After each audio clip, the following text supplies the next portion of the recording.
আরে ভাই বালশের তোলে টেহাড়া থই আয়া পড়ছি মনে নাই কি আনবার তুমি এক প্যাকেট সিগারেট দাও আমি কাল্লা টেহাড়া দিতেছি।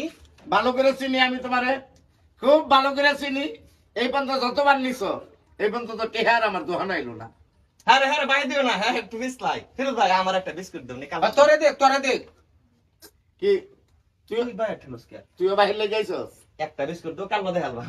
বয় না বয় না। বইতে হ্যাঁ। ব। আচ্ছা আচ্ছা আচ্ছা। কি আগের টেহা হালকাতা করলাম, এই সময় তো টেহা দিলি না। বন্যা হয়েছে দেখছো না? হ্যাঁ, বন্যা আমাদের টিয়া বুঝার ব্যাপার না ডি। তো তোর কি মনে হয় যে এটা আমার কোম্পানিরা ফ্রি দেয়? ভাই স্যার এই কি শুরু করছস? বইবার না কইছো? হ্যাঁ বইতে গেছি তো বই মারতে লইছস কে? বিস্কুট খেতাম না? বিস্কুট খাবি? পাগল হয়ে গেছে বিস্কুট খাওয়ানোর লেগে। টেহার খবর নাই, বিস্কুট খাওয়ানোর লেগে পাগল হয়ে গেছে। অনেক সিগারেট দিতা না তুমি? এক প্যাকেট তো দূরের কথা, এক পিসও না। আপনি অপমান যাইতে পারেন। অপমান করলা একটা বিস্কুটের লাগি ইসমাইলের সামনে আমারে।